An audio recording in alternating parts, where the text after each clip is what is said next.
What's up, ladies and gentlemen, and welcome to this POV review by AutoTopNL. My name is Max, and today we are taking a look at the all new, well, not all new, we're a bit late to the party, but anyway, we've got the new BMW M440i xDrive convertible. So today I'm going to show you around it. We're going to take a look at the spec, and then we'll take it for a little drive towards the Autobahn for an Autobahn blast. So let's start with the spec and the exterior. We've got an Arctic Race Blue car today, which is the launch color of the M440i. Very, very nice color. It's blue with a touch of gray in there. I really like it. It does do the car justice. Of course, we've got the big grille with the shower curtain accents in there. Immediately replace that for a black one. If you ask me, that would be better. We've got an M specific bumper at the front, of course, with these little air ducts in there. We've got BMW laser light optional, and these 19-inch wheels, 792M, very nice M performance wheels, and we've got the M Sport brakes behind that with the red brake calipers and an M logo on there as well. It's a cool look, I would say. That red with that blue, cool combo. We've got a very light interior, as you can see. Oyster is the color, and well, we'll take a look at the rear first. Dual exhaust with a pipe in there, so again, just a bumper part. Not a fan of that, especially because if you stand behind it, you can just look through it. Really don't like that. We did make a review with the M440i xDrive, the coupe, so if you want to check that out, click in the top right corner for some more in-depth stuff.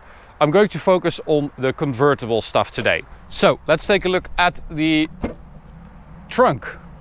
Because of course, if you go for a convertible, you sacrifice trunk space. Now, you can see this flap here, which is down right now because the roof is down.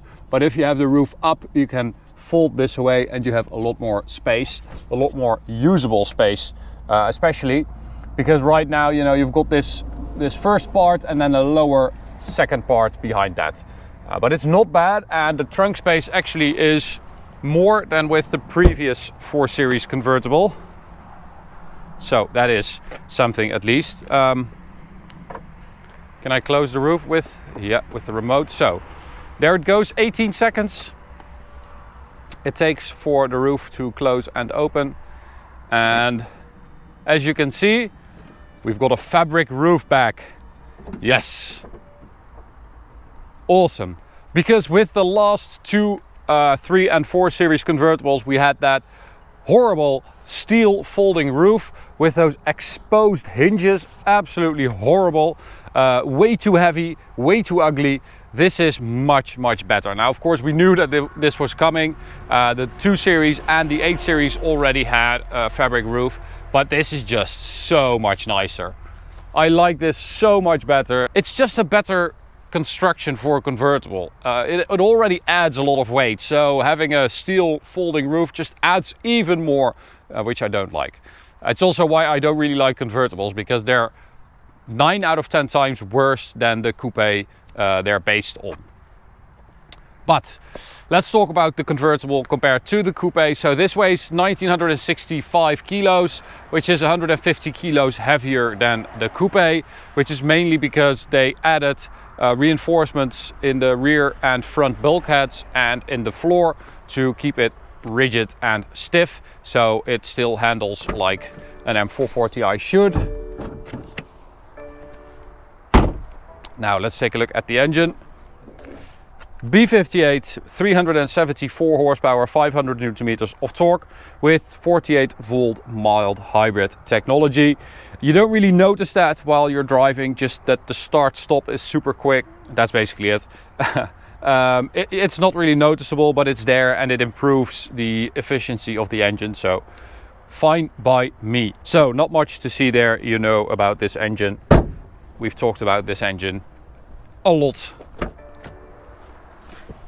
And inside, as I said, we've got that light interior, which is really nice.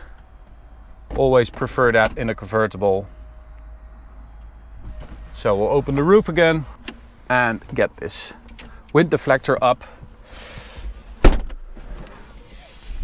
So we have a very handy seatbelt assistant here, which extends quite a bit, as you can see. It's actually quite handy. I thought it would be nonsense, but it's not. So, what is it like to drive? Well, we're going to go for Sport Plus, of course, and turn off traction control.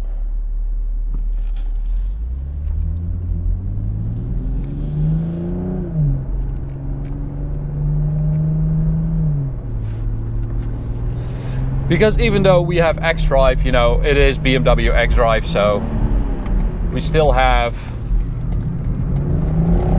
some room to play. It is a rear biased system. We've got a ZF 8-speed gearbox, which is perfect as always. This marriage between the B58 and the ZF 8-speed is just awesome. It is so good, and it works in every car basically. So this M440, of course, is not the most powerful version, even though it is a quick car and you've got that beautiful straight six sound. Although it's a bit muted, it still sounds pretty decent. But I also think that this is a more valid car than a BMW M4 convertible, for instance, which just has no business existing, basically. I get the fun in this car, you know, you have a straight six, it's comfy, it's a real cruiser, and you still want, you know, a bit of performance, but you also want to take your wife or girlfriend or husband or whatever to the south of France and have a little fun over there with the roof down. I get the proposition of a convertible with a bit of, you know, performance. I just think that if you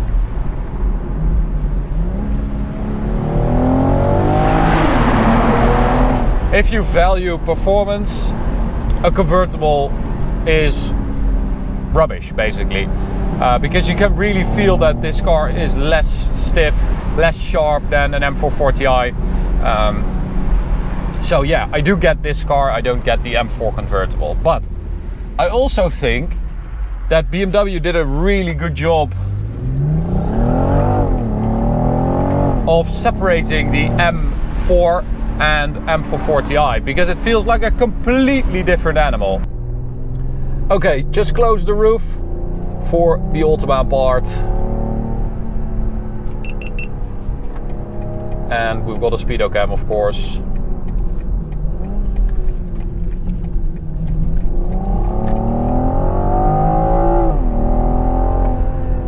But as I was saying, the gap between the M440i and the M4 is really well done, because this, even more than the M440i Coupe, feels, you know, so much softer and more friendly, more gentle. But still you have that straight six sound we know and love. So I think they really did a good job of differentiating those and trying to figure out what people buy a specific car for.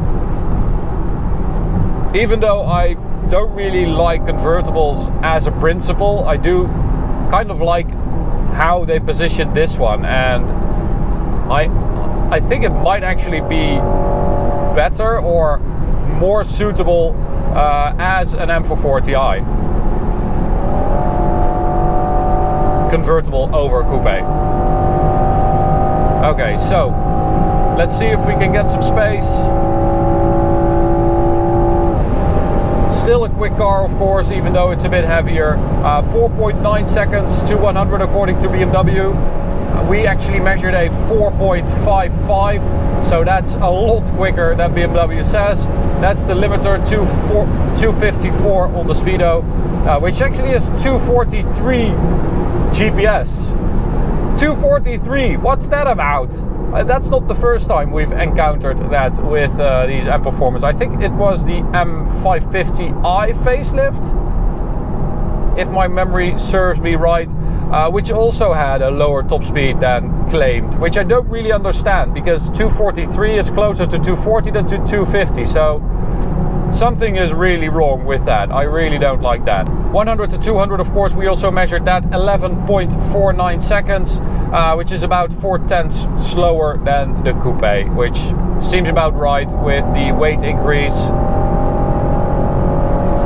but it's still a quick car, you know. It's not mind-blowingly fast, but it still has 500 Newton meters, so you can also cruise along half throttle and it will still sound nice. And it's just a really nice and supple drivetrain. I mean, that limiter, you reach the limiter quite quickly. It's not really a big deal for this car. So if you want a convertible BMW with a straight six, you can of course also go for the Z4 M40i, which has a little bit less power and is also a little slower than this. So it's a bit weird. The more like sports car offering at BMW is slower than this bigger coupe. But of course the Z4 handles a bit better. It's, you know, a bit lower. It's a two-seater. So I do think that you would have a bit more fun in that car because it's a bit sharper and a bit lighter and a bit lighter on its feet as well. This is more like, you know, if you need the 2 extra seats, you can actually fit a normal sized human being. I was there the whole time. Oh my god. This car though, I do think it's a big improvement over the previous 4 Series convertible with that ugly steel roof. This car is actually lower, wider, longer, proportions are better. And of course this delicious drivetrain with 374 horsepower is so nice. Okay, so that's it. I'm going to end it here. I mean, we keep hitting that limiter, so it's not really much fun in that anymore. I hope you guys enjoyed it. You can subscribe by clicking the big button in the middle. You can also check out this video on the right or go check out this playlist on the left. Thanks so much for watching and I'll see you at the next one. Bye.